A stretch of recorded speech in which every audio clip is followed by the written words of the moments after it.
Pilu Taufik Nur, nakes puskesmas yang dianiaya polisi di Gorontalo saat tidur, kini malah jadi tersangka.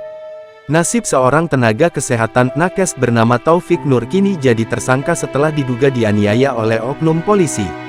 Taufik Nur merupakan nakes yang bekerja di Puskesmas Paguyaman, Kabupaten Gorontalo, Provinsi Gorontalo. Diketahui, kasus ini sebenarnya sudah terjadi sejak April tahun 2024 lalu. Namun, dikutip dari tribunggorontalo.com, Taufik Nur kini malah menjadi tersangka. Hal itu karena oknum polisi tersebut kembali melaporkan sang nakes di Polres Bawalemo.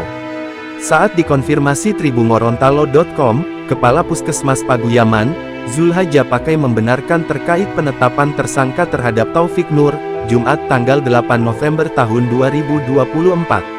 Ia benar sudah jadi tersangka, saya juga tadi sudah diberitahu yang bersangkutan, cuman secara resminya itu kita belum lihat, ungkapnya.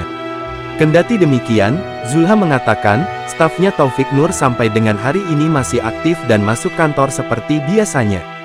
Adapun kronologi penganiayaan bermula ketika Taufik tertidur di rumah dinas Puskesmas Paguyaman. Tiba-tiba ia dikejutkan oleh kedatangan oknum polisi yang mencarinya. Menurut Taufik, saat itu ia berada di lantai 2 dan tidak menyangka akan diserang. Saat kena pukulan, saya tidak melawan karena posisi saya setengah sadar, ujar Taufik.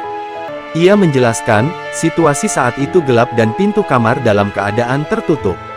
Tanpa basa-basi, oknum polisi tersebut langsung memukul wajahnya, menuduh Taufik sebagai orang yang sering menghubungi pacarnya.